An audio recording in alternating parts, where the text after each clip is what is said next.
As above, so below. Hi guys, welcome to my journal channel as usual.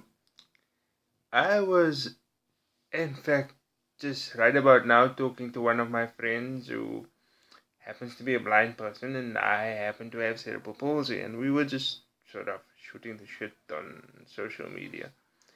And she asked me about the physicality about having sex. Now, for the record, I have spastic quadriplegia due to cerebral palsy. So, on with the nitty gritty. The reason I use a wheelchair firstly is because the message doesn't get to my legs fast enough. I mean, I can stand up and grip, but the minute I let go, I'm gonna fall, you know. But I'm fortunate enough to have a relatively normal social life, have few friends, but good friends, and yeah, and to work backwards and the answer all the questions. I can have children. I don't have a blood for a problem. Um, Everything works. I'm not infertile, so I have to use protection as well, and so do my partners. But I mean, as long as it works for you, the individual, I stand in judgment of nobody. As for the physicality, there are some adaptations.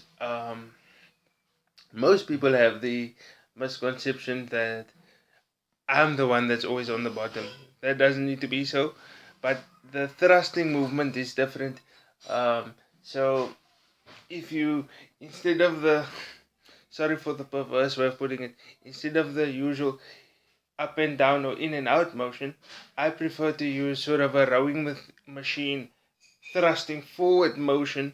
Essentially, I would then be between my partner's thighs with penetration. Sometimes you need assistance to penetrate initially, but once the positioning is sorted, you can just push and enjoy each other. It's very important that you guys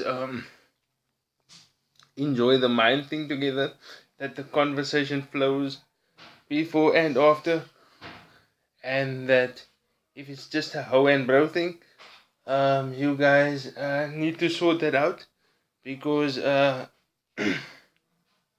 especially in with persons with disabilities, loneliness can eat you up. So that when you meet somebody, the soul tie happens very quickly, even if it's unintentionally. So do something for your emotions after, if it's not a relationship where you guys are in an exclusive relationship. But for, again, like I say, positioning can be the same.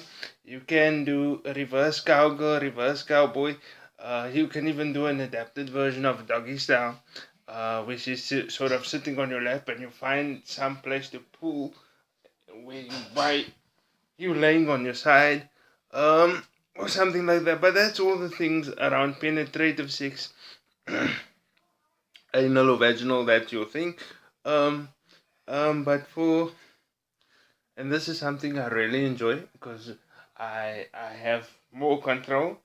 Um, Oral sex to a woman is something that can be really enjoyable, as long as she enjoys it. As long as the areas are hygienic. But this can be a great source of erotic play as well as nipple sucking, and maybe even deeper French kissing. But that's about it.